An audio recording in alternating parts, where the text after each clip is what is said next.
नमस्कार, मैं पप्पू कुमार यादव आप तमाम दर्शकों को एक बार फिर से स्वागत करते हैं दी पब्लिक तक पे। आज हम एक बहुत बड़ी बहस करेंगे। हमारे साथ चुनावी कहें या सामाजिक विश्लेषणकार आशीष गौरव जी हैं। आज हम लोग महागठबंधन और एनडीए की सीट शेयरिंग और उनकी रणनीति पे बात करेंगे। इसमें जो रणनीति है महागठबंधन की वो तो क्लियर हम लोगों को दिखाई दे रही है, लेकिन जो एनडीए की रणनीति है उसका पेच फंसता दिखाई दे रहा है। जैसे में एलजेपी का अलग हो जाना और बीजेपी जेडीयू को एक हो जाना और फिर बीजेपी एलजेपी को एक रहना, ये एक तरह से 2005 में जो रामविलास जी केंद्र में मंत्री रहने के बावजूद अलग से चुनाव लड़े थे कांग्रेस के विरोध में। उस समय कांग्रेस के साथ रहने के बाद भी वो चुनावी मैदान में उतरे थे, तो क्या वही दोहरा रही है? उस समय भी जब रामविलास पासवान ऐसे गणित को सामने किए थे तो उस समय सत्ता परिवर्तन हुई थी, तो क्या इसका लाभ महागठबंधन या कहें तेजस्वी यादव को मिलेगा? इसमें हम लोग चर्चा करेंगे। इसमें मेरा मुख्य क्वेश्चन है हमारे चुनावी विश्लेषणकार या कहें सामाजिक विश्लेषणकार से कि एलजेपी अगर अकेली चुनाव मैदान में जाती है तो किसको घाटा और किसको नफ़ा हो सकता है? पब्लिक तक के सभी दर्शकों को मेरा नमस्कार। आपका प्रश्न है पप्पू जी की एलजेपी अगर अलग से लड़ती है जी तो किसको फ़ायदा और किसको नुकसान? आप ये जानना चाहेंगे कि आरजेडी महागठबंधन को फ़ायदा होगा कि बीजेपी एनडीए को फ़ायदा होगा? इसमें बीजेपी एनडीए को नुकसान होगा, एनडीए को ओवरऑल नुकसान होगा और महागठबंधन को बहुत थोड़ा सा नुकसान हो सकता है। जहाँ पे रामविलास जी का वोट बैंक है, यानी चिराग पासवान एलजेपी का जहाँ वोट बैंक है, खासकर मुंगेर वाला जो क्षेत्र सब लोग जानते हैं, वहाँ पे थोड़ा सा ही प्रभावित कर पाएंगे। लेकिन राजद महागठबंधन को ये बहुत ज़्यादा प्रभावी नहीं कर पाएंगे, क्योंकि देखिए बिहार का जो चुनाव है वो मुख्यतः जातिगत आधार पर है, इससे कोई इनकार नहीं कर सकता। तो एलजेपी का जो वोटर है जातिगत, मैं बहुत क्लियर बोलता हूँ, मैं किसी भी चीज़ को हाइड करके नहीं बोलता। ये जो जातिगत गणित है उसमें एलजेपी का कितना शेयर है सबको पता है, और एलजेपी किसको प्रभावी करेगी ये भी पता है। तो बहुत ज़्यादा प्रभावित राजद का जो वोट बैंक है उसको नहीं कर पाएगी, तो राजद को और महागठबंधन को सीपीआई सीपीएम और जो कांग्रेस है इसको बहुत ज़्यादा नुकसान नहीं होने जा रहा है इसके अलग लड़ने से। क्या ये जो 2005 का इसका जो 12% वोट था, ये अभी 2015 तक आते आते इसका लगभग 4% हो गया, तो क्या ये चिराग पासवान अपने साख को बढ़ाने के लिए कर रहे हैं? चिराग पासवान अपने साख को डुबाने और बढ़ाने के लिए नहीं कर रहे हैं। चिराग पासवान जी भाजपा द्वारा बिछाए गए विषाद के मोहरा है। नहीं, अगर हम पर्सनल क्वेश्चन करें कि चिराग जी मतलब क्या ये देख रहे हैं कि हमारे अलग लड़ने से क्या मेरा जो वोट बैंक है फिर से हमारे तरफ मुड़ेगा? नहीं, उनका वोट नजर आ रहा है। उनका चुनाव दर चुनाव देखा जाए तो उनका वोट बैंक 12 से 7 आया, 7 के बाद 6, 6 के बाद 4। चिराग पासवान बहुत ज़्यादा अपने वोट बैंक को बढ़ा नहीं सकते हैं, क्योंकि जो आज के परिप्रेक्ष्य में जिस माहौल में चुनाव हो रहा है उसमें एनडीए के 15 साल के सत्ता को लोगों ने झेला है या देखा है, और इस 15 साल का जो एंटी इनकम्बेंसी है वो काम करेगा। और ये लाख चाह कर भी जेडीयू से अलग नहीं हो सकते हैं, क्योंकि कल तक आप एनडीए के साथ थे, बीजेपी के साथ थे, आज बीजेपी के साथ हैं। सिर्फ जेडीयू नीतीश कुमार को अपसाइड करने की बात सोचते हैं, तो इसमें बोला जा रहा है कि जेडीयू से बैर और बीजेपी से प्रेम। तो ये बात सही है, ये सही है। ये नीतीश जी को डैमेज करने का प्लान है। बीजेपी से बैर नहीं, जेडीयू की खैर नहीं है, ऐसा स्लोगन। चलिए, तो स्लोगनकार लोग अपना अपना स्लोगन देते रहते हैं, इसमें कुछ खास नहीं है। लेकिन मेन जो है बीजेपी जो चाहती है वो कर रही है। अच्छा। और ये बात नीतीश जी भी समझ रहे हैं, जेडीयू के जितने वरिष्ठ लोग हैं वो समझ रहे हैं, लेकिन ऐसे समय पे किया जा रहा है जहां जेडीयू के पास कोई वक्त नहीं बचा है कि वो दूसरा प्लान बिछा पाए। तो ये एक सामने आया कि उसको वक्त नहीं मिला जेडीयू को कि अगला संभल नहीं पाएगा। अगला हमारा क्वेश्चन है दर्शकों का कि पप्पू यादव महागठबंधन को कितना प्रभावित कर सकते हैं, क्योंकि ऐसा देखा जा रहा है कि इनके पास भी यादव वोट बैंक है, कुछ मुस्लिम है, और पटना के जो बाढ़ आया था 2019 का, हाँ 2019 में जो बाढ़ आया था, तो उस समय पप्पू यादव ने ज़मीनी स्तर पे बहुत मेहनत की थी और वहाँ के जनमानस को बहुत हेल्प किया था। अभी भी कोरोना काल में पप्पू जी ने बहुत सारे पलायन हमारे बिहारी प्रवासी मजदूरों को भी सहयोग किया। तो क्या इसका लाभ मिल सकता है पप्पू यादव पप्पू यादव जी को इस महागठबंधन को प्रभावित करने का बहुत ये नहीं है। सुपौल और मधेपुरा जहां उनका अपना गढ़ है उसको छोड़ के, हाँ आपने जो जिक्र किया उनके कामों का, उनका काम उनको सहानुभूति जरूर देगा, उनको एक पहचान जरूर देगा, लेकिन ये सहानुभूति और पहचान राजद के सामने जादव वोटरों को क्लियर, जादव वोट में नहीं बदलता, बिल्कुल आप सही बोल रहे हैं कि वोट में कन्वर्ट नहीं कर पाएंगे, क्योंकि वोट में कन्वर्ट करने का मतलब होता है कि सत्ता तक पहुंचना, और सभी जो भी यहाँ पे जातीय गणित है वो जातीय गणित में जादव देख नहीं रहा है कि पप्पू यादव वहाँ जा रहे हैं और लालू जी के विरासत को संभाल रहे हैं। तो ये पप्पू जी मधेपुरा में जितना कर पाए, सुपौल में जो कर पाए, लेकिन ओवरऑल बिहार में जादव वोट को बहुत ज़्यादा कमी कहाँ रह जाता है रणनीति में कि जनता के बीच में सेवा करते हैं, लेकिन जब मेवा का समय आता है तो जनता दूसरे को दे देती है। एक्चुअली पप्पू जी अभी फ़िलहाल में शुरू किए हैं, तो और उनकी लड़ाई एक बहुत बड़े मैंने समझिए कि नेताओं में महापंडित आदरणीय लालू जी के खिलाफ। तो लालू जी को काउंटर करने के लिए पप्पू जी को अभी बहुत वक्त लगेगा। अच्छा। मैं पप्पू जी की शिकायत नहीं कर रहा हूँ, लेकिन पप्पू जी जो है वो भी लालू जी के द्वारा ही लाए गए लोगों में से हैं। हाँ, और एक हाँ मैं सब जानता हूँ, लेकिन उतना हम लोग नहीं जाना चाहेंगे कि समय का ख्याल रखना है। तो इसलिए अगर कोई दूसरा ज़्यादा होता तो डेफिनेटली पप्पू जी प्रभावित कर पाते, लेकिन इसमें प्रभावित नहीं कर पाएंगे। एक या दो भी सीट नहीं ला सकते हैं पप्पू यादव इस विधानसभा चुनाव में? ये तो बहुत अर्ली भविष्यवाणी हो जाएगी कि कितने सीट उनको मिल पाएंगे, क्योंकि सुपौल में वहाँ पे ज़मीनी हकीकत क्या है ये भी देखने वाली बात है। हालांकि उनकी पत्नी रंजिता जी का बहुत अच्छा पकड़ है और मधेपुरा सुपौल में उनको बड़ी इज्जत है, तो कितना तो कांग्रेस से लड़ेंगी, तो फिर वहाँ पे दो चीज़ें हो जाती हैं। ये भी एक बहुत बड़ा फैक्टर है कि हस्बैंड अपनी पार्टी से लड़ रहे हैं और पत्नी कांग्रेस से लड़ रही है, तो जनता इस चीज़ को देखती है। तो ये भी एक जनता के बीच में क्वेश्चन रहेगा कि एक ही परिवार से एक दूसरे दल में, हाँ, और एक का अपना दल। परिवार क्या, पति पत्नी दोनों दो दल में है, और इससे आप कह रहे हैं कि मुझे जनता बिलीव करे, तो पप्पू जी का सेवा अच्छी है। कहीं उनकी पत्नी उनसे ही कन्विंस नहीं है कि वो उनकी पार्टी में जाए। इट में भी जनता ऐसी सोच सकती है, मैं ऐसा नहीं कहता।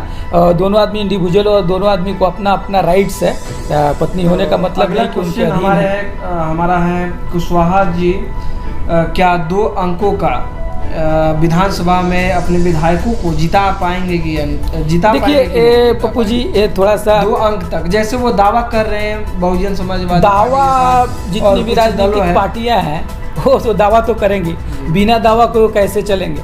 तो जो उपेंद्र कुशवाहा साहब हैं वो 2 अंक तक पहुंचेंगे कि 1 अंक में सिमट जाएंगे, ये थोड़ा सा बहुत अर्ली स्टेज है, क्योंकि यहाँ पे जो जातिगत गणित के हिसाब से देखा जाए तो कुशवाहा वोटर कितने हैं? 5 से 6% हैं पूरे बिहार में। पूरे बिहार में, तो उससे फर्क नहीं, ये पूरे बिहार ओवरऑल से प्रभावित नहीं। जीत हार के लिए एक क्षेत्र विशेष में संख्या चाहिए, तो अपना ये हाजीपुर में जो भी कर पाए, जैसे रामविलास जी का फिर मैं जिक्र करूं कि रामविलास जी हाजीपुर में नहीं प्रभावित कर पाएंगे। हाँ। चिराग पासवान जी जो कहना है कहें, बहुत बड़े अपने नेता हैं। तो बहुत बड़ा निकल के आ रहा है समीकरण कि अगर वहाँ अगर प्रभावित नहीं करते हैं जो गृह उनका, हाँ गृह जिला है, तो एक तो एनडीए के लिए नहीं, खासकर चिराग जी के लिए जो अभी अपनी साख सोच रहे हैं बनाने के लिए, तो चिराग जी का पहचान क्या है पप्पू जी? एक राजनीतिक परिवार से बिलोंग कर रहे हैं और उनके पिता एक माननीय राजनेता रह चुके हैं, अभी है भी। रामविलास के पासवान पुत्र जी के पुत्र हैं, जी। इससे ज़्यादा उनका कोई अच्छा, आइडेंटिफिकेशन वहाँ हम लोग नहीं नहीं जाएंगे, लेकिन कुशवाहा जी का जो मुख्यमंत्री का ख्वाब है ये अधूरा बनने का, तो ये क्या ये अधूरा ख्वाब। विधानसभा चुनाव में क्या इनका ये बिल्कुल सपना पूरा होते हुए नहीं दिखाई? बिल्कुल निराधार बात है जी। और ये एकदम बिल्कुल दिन में सपना देखने जैसा है। कुशवाहा जी को सीएम कुर्सी तक बिहार में जाने में जी जी मुझे नहीं लगता है कि बहुत मैंने किसी तरह से पॉजिटिव एंगल दिखता है, जी जी क्योंकि यहाँ जात की वोट होती है। यहाँ मुद्दे पे वोटिंग होने लगे तो बिहार का कल्याण हो जाए। हम यही अब की चाहते बार हैं तो- कि मुद्दे पे वोट। अब की बार तो लग रहा है जैसे तेजस्वी जी मुद्दे को रख रहे हैं आगे, और चिराग भी बिहार फर्स्ट का जो रख रहे हैं, तो ये लग रहा है कि अब धीरे धीरे जो मुद्दे की राजनीति है जो बिहार में अब आ रही है, तो ये बिहार का बड़ा सौभाग्य होगा जी कि बिहार की जनता मुद्दे की राजनीति करे। हाँ। और बिहार फर्स्ट और बिहारी फर्स्ट ये नारा है, ये हमारे आदरणीय प्रधानमंत्री जी से प्रभावी होकर वो लेकर आए हैं। ट्रिपल एम MMM SSS हो, उससे बहुत ज़्यादा फर्क नहीं अच्छा, पड़ता। ये बीजेपी पे हम बात करेंगे कि बीजेपी के जो अभी तक का रणनीति है, एक तरह से देखा जाए तो नीतीश कुमार को प्रभावित करते हुए दिखाई दे रहा है, लेकिन 2000 विधानसभा का जो चुनाव होने वाला है उसमें बीजेपी का सटीक रणनीति क्या है उसको मतलब कि क्लियरफाई नहीं कर पाई जनमानस में, जनता में। कौन? बीजेपी। तो इसका रणनीति क्या है, आपसे जानना हाँ, चाहेंगे? ये देखिए, यही आपका इस बहस का मेन मुद्दा है जो जनता को समझना है। जी ये बहुत ही साफ है और ये थोड़ा सा वक्त लगेगा, इसमें थोड़ा सा 2 मिनट अब टाइम देंगे हमें। जी जी इसमें जो बीजेपी 2020 लड़ रही है वो बीजेपी 2020 नहीं लड़ रही है, बीजेपी 2025 लड़ रही है। 2025 लड़ रही है, 225। हाँ, मैंने 2025 की चुनाव की तैयारी कर रही है। बीजेपी यहाँ पे 2020 नहीं लड़ रही है, बहुत ध्यान से देखने की जरूरत है।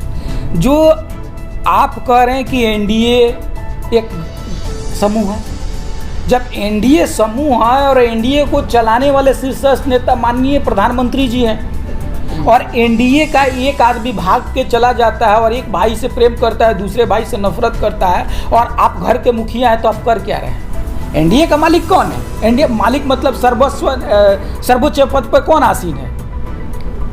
अलबत्ता बीजेपी सबसे बड़ी पार्टी है और उसके लीडर ही इसके लिए जिम्मेवार हैं। तो जब चिराग पासवान जी को जदयू के सामने, नीतीश जी के सामने रखा जा रहा है, इसका सीधा मतलब है कि जदयू को डैमेज करना। जदयू को डैमेज मैं बोल रहा हूँ, थोड़ा सा मुझे वक्त दें, ये बहुत सेंसिटिव मुद्दा है, इसको नहीं, इसको पूरा क्लियर कर लीजिए। हाँ, पूरा समझ देंगे।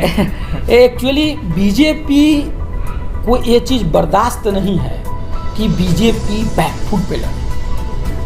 बीजेपी के जो राष्ट्रीय अध्यक्ष या अभी गृह मंत्री जो हैं अमित शाह जी, इनको फ्रंट फुट छोड़ के कुछ दूसरे खेलना ही नहीं आता, लेकिन आज मजबूर है बिहार में कि बैकफुट पे लड़ रहे हैं। क्यों? क्योंकि नीतीश जी के सामने कोई भी ऐसा चेहरा नहीं है कि आकर नीतीश कुमार को काउंटर कर। जब नीतीश कुमार को काउंटर नहीं कर सकते हैं तो, और फ्रंट फुट पे खेलना चाहते हैं, तो आपको एक चीज़ करना पड़ेगा। तो ऐसे नहीं लग रहा है कि उसको आपको बैक करना पड़ेगा, यानी नीतीश कुमार को नीचे करना पड़ेगा। और इसीलिए एलजेपी को मैंने शुरू में बोला कि ये बीजेपी का बिछाया हुआ विषाद है, जिस पे मोहरा कौन है? चिराग पासवान। चिराग पासवान को किससे लड़ाया जा रहा है? जेडीयू से, नीतीश कुमार से। जब जेडीयू को छोड़ दीजिए, नीतीश कुमार और चिराग पासवान ऐसे बोलिए, तो चिराग पासवान जी को जब जेडीयू के जो हमारे मुख्यमंत्री साहब हैं नीतीश कुमार के सामने रखा जाए, और नीतीश कुमार के सामने चिराग पासवान अभी बहुत छोटे हैं, ये माने या ना माने उनकी मर्जी है, लेकिन लड़ने के लिए तो काफ़ी है, डैमेज करने के लिए तो काफ़ी है, खेल बिगाड़ने के लिए तो काफ़ी है।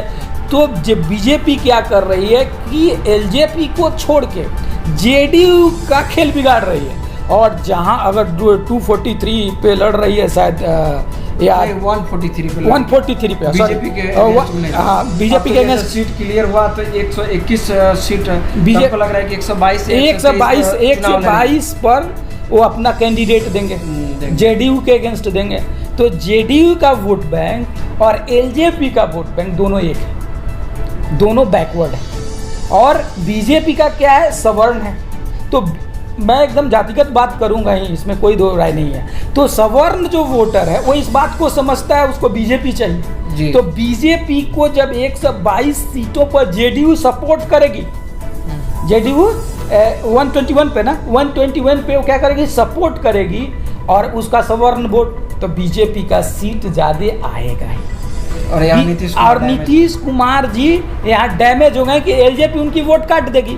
तो कम से कम उनको हराने के लिए तो एलजेपी काफ़ी बढ़िया है, मार्जिन कम करना, हरा देना इस काम में। अब इसमें क्या होगा इसके रिजल्ट के बाद कि बीजेपी 1 नंबर की पार्टी हो जाएगी एनडीए में, बिहार में, और 2 नंबर पक्ष में रहे या विपक्ष में रहे, पार्टी नंबर 1 हो जाएगी, पार्टी नंबर 1 हो जाएगी एनडीए में। और पार्टी नंबर 2 कहाँ आ जाएंगे, जो 1 है वो 2 पे आ। अब क्या आ गया, बीजेपी फ्रंट फुट पे आ गई, और क्या नाम है, नीतीश जी बैकफुट पे आ गए, और एलजेपी को इसमें कुछ मिलने वाला नहीं है। एलजेपी को मोहरा बना के बर्बाद किया जा रहा है। और मैं इसमें और थोड़ा जोड़ना चाहूँगा, थोड़ा बैक हिस्ट्री में। मैं ठीक है, यही मेन मुद्दा है। आप जाके बीजेपी का इतिहास देखिए, जितनी भी क्षेत्रीय पार्टियां हैं उसके साथ अगर बीजेपी गठबंधन करती है तो बीजेपी का सीधा काम है उसको समाप्त कर देना। क्षेत्रीय पार्टी, छत्रप जिसे बोलते हैं। जैसे मायावती को कल्याण सिंह के साथ जो गठबंधन हुआ बीजेपी के साथ, मायावती जी बर्बाद होंगी कि उनका जो काशीराम का बनाया है वो वोट बैंक, जो दलित, महादलित, पिछड़ा जो था, कैडराइज वोट था, उसको लगा कि अरे ये तो सवर्णों के साथ जाकर बीजेपी के साथ बैठ गई, तो उनका हिस्सा टूट गया, यानी उनके वोट बैंक को तोड़ डाले। और इसके चलते मायावती जी हारते रहीं, और मायावती जी अब 3 नंबर की पार्टी हो गई है, और वहाँ पे समाजवादी 1 नंबर और बीजेपी 2 नंबर। ठीक शिवसेना को भी बर्बाद किया महाराष्ट्र में, और अब की बारी है नीतीश कुमार जी के बर्बाद करने की। और ये बात नीतीश कुमार और जेडीयू सब लोग समझ रहा है, कोई इससे अननोन नहीं है। और ये भाजपा का बेहतरीन प्लान है, मार देगी बीजेपी को, सॉरी जेडीयू को बैकफुट पर कर देगी, उसके बाद फ्रंट फुट पे खेलेगा। उसके बाद तो भी नीतीश जी के पास क्या है, पिछलग्गू पार्टी हो जाएंगे, और पिछलग्गू होने के बाद अब 2 पार्टी, एक तरफ राजद कांग्रेस और दूसरे तरफ लगभग देखा जाए तो मायावती और शिवसेना की कहानी जो गढ़ी जा रही है, हाँ, वैसी मतलब कि जेडीयू के साथ, जेडीयू को। लेकिन नीतीश कुमार को ये लोग बर्दाश्त नहीं कर पा रहे हैं, और नीतीश कुमार जी भी ये बात जानते हैं, लेकिन लास्ट मौके पे ऐसा सिचुएशन पैदा किया गया, ऐसा कुछ कर नहीं। हाँ, इसमें अब नीतीश कुमार को नीतीश कुमार नहीं बचा सकते हैं, नीतीश कुमार का वोट बैंक बचा सकता है। लास्ट क्वेश्चन होगा मेरा आखिरी, कि तेजस्वी का जो 10 लाख रोजगार देने का वादा है, क्या युवाओं को या कहीं युवा वोटर को प्रभावित कर सकते हैं, या कहें तो ये वोटों में तब्दील कर सकते हैं? क्योंकि बेरोजगारी का बहुत लंबा लिस्ट हो गया है, हर एक स्टेट में बेरोजगारी बढ़ते जा रहा है। देश सेंट्रल गवर्नमेंट भी इसके तरफ से पूरे पल्ले झाड़ दिए, अभी सारे बहाली को रोक दिए, जो 2019 में चुनाव से पहले अनाउंसमेंट जो भी उनका अनाउंसमेंट था, वो अलग चीज़ है। आपका प्रश्न है कि 10 लाख रोजगार देने का जो वादा है वो क्या तेजस्वी जी को फायदा पहुंचाएगा या नहीं? सीधा प्रश्न है आपका। मेरा इसका सीधा जवाब है, देखिए बेरोजगारी एक ऐसा मुद्दा है जो किसी को भी प्रभावित कर सकता है। यदि प्रभावित कर सकता है तो प्रभावित करने के लिए तेजस्वी जी को सबसे पहला काम करना पड़ेगा कि ये 10 लाख जो रोजगार है ये दे पाए, इसका विश्वास युवाओं में स्थापित करना पड़ेगा। इसके लिए तेजस्वी यादव मतलब ये कैसे रख सकेंगे कि जनता या कहें कि युवा वोटर उनके प्रति रुझान बढ़ाए, ये रोजगार? देखिए उनके पास इसके बहुत सारे चीज़ हैं, वो कैसे करेंगे वो उनके रणनीति का हिस्सा है, हम लोग इस पर बहस नहीं करेंगे।